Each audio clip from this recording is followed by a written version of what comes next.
नमस्ते भाइयों। मैं आपका दोस्त परमदत्त। आप लोगों ने देखा होगा कि तलाक की अर्जी दाखिल कर देते हैं। हमें लोगों ने सजेस्ट किया, हमने तलाक की अर्जी दाखिल कर दी। सालों साल हो जाते हैं, तलाक नहीं मिल पाता है। महिला इसका फ़ायदा उठा लेती है कि नहीं साहब, मेरे साथ क्रूरती हो रही है, मेरा पति मुझे रखना नहीं चाहता। तो इसी मुद्दे पे आज हम बात करेंगे कि तलाक के ऐसे कौन कौन से ऐसे पॉइंट हैं जिनके आधार पर पति आराम से तलाक ले सकता है। और सबसे बड़ी चीज़ कि तलाक के केस पे या कोई भी केस हो, अगर आपकी ड्राफ्टिंग मजबूत है, आपकी जो ड्राफ्टिंग करने का तरीका मजबूत है, और ड्राफ्टिंग पे ही पूरा केस निर्भर होता है। जहाँ तक कि मेरा मानना, मेरा व्यक्तिगत अनुभव है, जितनी अच्छी आपकी ड्राफ्टिंग होगी उसी के आधार पे, क्योंकि आपने देखा होगा कि एक एक दिन में बहुत सारी फाइलों पे डेट लगती है, बहुत सारी फाइलों की सुनवाई होती है। तो जो आपकी ड्राफ्टिंग है ना, वो मेन रोल अदा करती है। जब भी आपके खिलाफ में या आपके फेवर में कोई भी आदेश होने वाला होता है, तो सबसे पहले उस ड्राफ्टिंग को पढ़ा जाता है कि उसमें क्या क्या चीज़ें ऐसी दी गई हैं, क्या क्या चीज़ें उसमें तथ्य ऐसे दिए गए हैं। तो इन्हीं संबंधों में आज हम बात करेंगे। कुछ पॉइंट्स हैं जो पति के लिए बहुत महत्वपूर्ण रखते हैं और उसको देखना जरूरी है। पहला आता है पुलिस कंप्लेंट।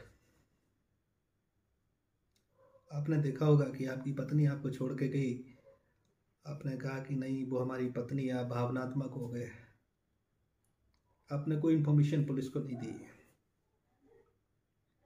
आपकी पत्नी ने मुकदमा कर दिया आपके खिलाफ, आपने फिर भी कोई इन्फॉर्मेशन नहीं दी पुलिस को, कोई भी कंप्लेंट नहीं दी। अरे एटलीस्ट कंप्लेंट नहीं दे सकते तो इन्फॉर्मेशन तो दे सकते हैं। इन्फॉर्मेशन कैसे देनी है और कंप्लेंट कैसे देनी है, दोनों चीज़ों में अंतर है। तो आप ये सोचते हैं कि हमारा सेटलमेंट हो जाए, हमारी पत्नी वापस आ जाए, तो इन सारी चीज़ों को नकार के आप गलती कर बैठते हैं कि आप पुलिस कंप्लेंट नहीं देते। भले ही उसने आपके खिलाफ में एफआईआर दर्ज करा दी हो, फिर भी जो आपकी जो पुलिस कंप्लेंट है वो डाइवोर्स के केस में आपकी बहुत इंपॉर्टेंट रोल अदा करेगी। जैसे सपोज आपकी वाइफ ने आपके खिलाफ में मुकदमा दाखिल कर दिया, या आपने उसके मुकदमे से पहले पुलिस शिकायत दे दी या बाद में दी, कोई मैटर नहीं करता क्योंकि उसने कंप्लेंट कर दी, उसने आपके खिलाफ एफआईआर, तो उसने अपनी क्रुएल्टी साबित कर दी है। लेकिन अगर आपने अपनी क्रुएल्टी साबित नहीं की, तो इसके लिए सबसे बेस्ट तरीका है, पहला ऑप्शन है पुलिस कंप्लेंट जरूर करो। अपने एरिया में भी करो, उसके एरिया में भी करो, क्योंकि जो पुलिस कंप्लेंट है वो आपके डाइवोर्स में बहुत बड़ा रोल अदा करती है। उससे एक चीज एहसास होती है, जब भी आपकी अकाउंटेबिलिटी में जब भी आपका डाइवोर्स का केस आएगा, तो ये देखा जाएगा कि आपके खिलाफ में जो एफआईआर हुई है उससे पहले और उसके बाद में आपने भी कंप्लेंट की है। डेट मीन्स इसका मतलब है कि आपके साथ भी गलत हुआ था। ये भी एक क्रुएल्टी को साबित करता है कि महिला द्वारा क्रुएल्टी की गई। और आप जानते हैं कि महिला ने अगर कोई शिकायत दी है तो उसकी शिकायत पे एक्शन ले लिया जाएगा, आपकी शिकायत पे कोई एक्शन नहीं, तो ये बहुत बड़ा रोल अदा करेगी। दूसरा पॉइंट है तलाक के केस में,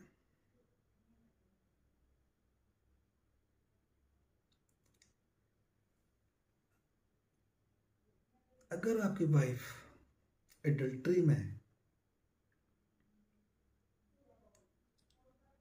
तो आपको क्या करना है, अपनी अर्जी को, तलाक की अर्जी को पक्का करने के लिए, अगर आपकी वाइफ एडल्ट्री में है, जिस बंदे के साथ वो एडल्ट्री में है उस बंदे का नाम पता डालते हुए उसको अपनी वाइफ के साथ में पार्टी जरूर बनाए, party number 1 and party number 2। अगर आपको उसका नाम पता नहीं मालूम है तो उसका मोबाइल नंबर भी अगर मालूम है तो आपको मोबाइल नंबर उसका डालना पड़ेगा। बहरहाल उसको पार्टी बनाना है। अब बात यह आती है कि साबित कैसे करेंगे। तो यहाँ साबित करने की ज़रूरत नहीं है, ये खुद एक जज साहब होते हैं, वो खुद इंटेंशन लेंगे कि इतने सारे लोग हैं, इतने सारे लोगों का नाम क्यों नहीं डाला गया, पर्टिकुलर एक बंदे का नाम क्यों डाला गया, उसको पार्टी क्यों बनाया गया, कुछ ना कुछ तो कारण है। लोग कहते हैं कि नहीं साबित नहीं कर पाएंगे, साबित नहीं हो पाता है, बैकफायर कर जाएगा। कैसे बैकफायर कर जाएगा? आप जब उसको पार्टी बनाएंगे तो बहुत सारी ऐसी चीजें हैं जो एडल्टरी साबित करेंगी, क्योंकि आपने बकायदा उसको अपने डाइवोर्स के केस में पार्टी बनाया। इससे आपका डाइवोर्स का केस जो है वो स्ट्रांग होता है।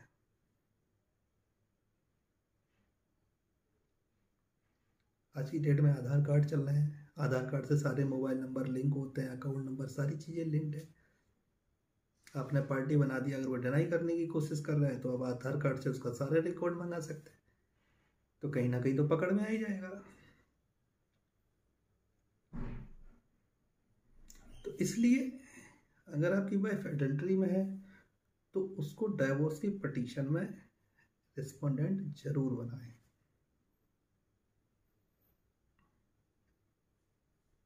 तीसरा पॉइंट आ जाता है कस्टडी ऑफ चाइल्ड, बच्चे की कस्टडी। अमूमन आपने देखा होगा कि बच्चे की कस्टडी जो है वो महिलाओं के हाथ में होती है। तो ऐसे में जो कस्टडी महिलाओं के हाथ में होती है उसमें क्या होता है कि कोर्टों का जो झुकाव होता है वो बच्चों की तरफ होता है, वो महिला की तरफ होता है। तो ऐसे में काफ़ी मुश्किल हो जाता है कि बच्चे की कस्टडी कैसे लें, तलाक कैसे लें। तो उसमें बच्चे की कस्टडी के बारे में भी जिक्र करना है। अगर आपके बच्चे आपके पास में नहीं है, आपकी पत्नी के पास में है, तो आपको कैसे प्रार्थना पत्र देना है और उस चीज़ को कैसे कोर्ट के सामने अपनी तलाक की याचिका में लिखना है, ये सारी चीज़ें हम आपको बताएंगे। आप अगर चाहें तो हमसे मदद ले सकते हैं इस चीज़ में, उसको भी साथ में लगाना है। अगर इन द केस अगर कस्टडी आपके पास में है, आपकी पत्नी के पास में नहीं है, तो कोर्ट के लिए डिसाइड करना बहुत आसान हो जाता है। उससे क्या होता है कि तलाक की डिग्री जो है पति के फेवर में दी जा सकती है, क्योंकि वहाँ पे बच्चों का जो भविष्य है, बच्चों की कस्टोडियल है, वो सारी मैनेज हो जाती है। तो वहाँ पे इसका फ़ायदा लिया जा सकता है। यहाँ पे आपका जो ग्राउंड है वो मजबूत हो सकता है तलाक के लिए। चौथा है एविडेंसेस।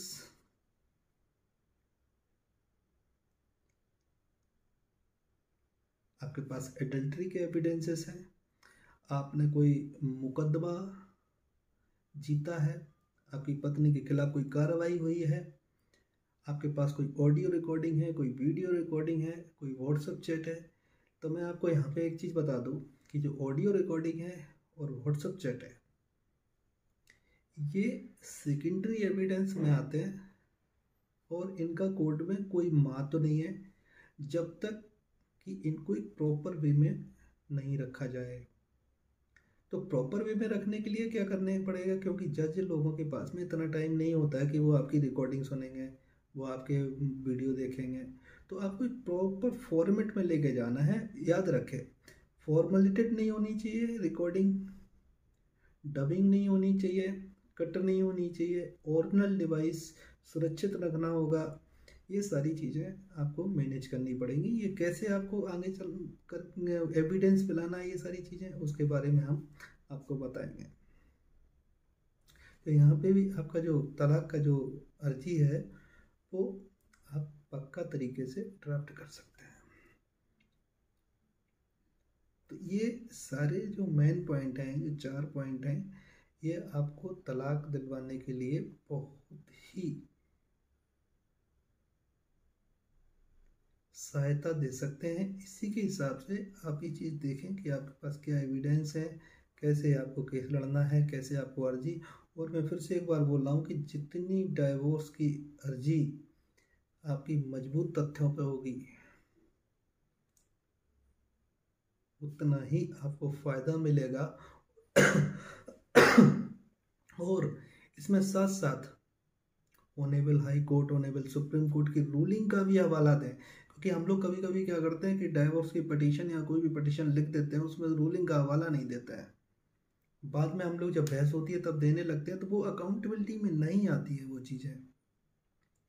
मेरा मानना है कि उस चीज़ को ऑन रिकॉर्ड लेके चलें कि इस केस में आपने देखा होगा हाई कोर्ट और सुप्रीम कोर्ट के जो ऑर्डर होते हैं बाकायदा उसमें जजमेंट लिखे होते हैं कि इस जजमेंट में ये कहा, इस जजमेंट में ये कहा।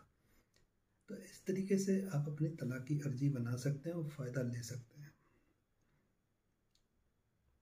अगर आपको मेरी सहायता की ज़रूरत हो तो आप लोग नीचे दिए हुए नंबर पर संपर्क कर सकते हैं। दूसरी चीज़, बच्चों की कस्टडी के बारे में कैसे प्रार्थना पत्र लिखना है, इन्फॉर्मेशन आपको कैसे देनी है, घबराना नहीं है, परेशान नहीं होना है, और ऐसे ही कारवां चलता रहेगा। आप लोग आगे बढ़ते रहिए, हम कोशिश करते रहेंगे। और जो केस है, जो महिला ने जो केस किए हैं, इनको काउंटरफॉल करने के लिए मैंने ऑलरेडी अपना एक 340 का वीडियो बना रखा है कि किस स्टेज पे कैसे 340 CRPC की कार्रवाई आपको करनी है, कौन कौन धाराओं में करनी है। मैंने तलाक के ऊपर भी एक केस वो बना रखा है, वीडियो बना रखा है कि तलाक के लिए अगर रिटन स्टेटमेंट ना दिया जाए सिविल केस में तो आप कैसे मूव कर सकते हैं। तो ऐसे ही वीडियो हम बनाते रहेंगे। और एक चीज़ में आपने देखा होगा कि तलाक के लिए सालों साल लोगों को लग जाते हैं, तारीख पे तारीख चलती रहती है, हेरसमेंट किया जाता है। तो उसमें भी हम CPC का यूज कर सकते हैं ताकि कि जल्दी डिस्पोजल हो। तो ये सारी चीज़ें हम आगे आपको बताएंगे। आप लोग कमेंट करके ज़रूर बताएं कि ये वीडियो हमारा कैसा लगा, और आपके कमेंट के आधार पे ही हम आगे वीडियो बनाएंगे। धन्यवाद।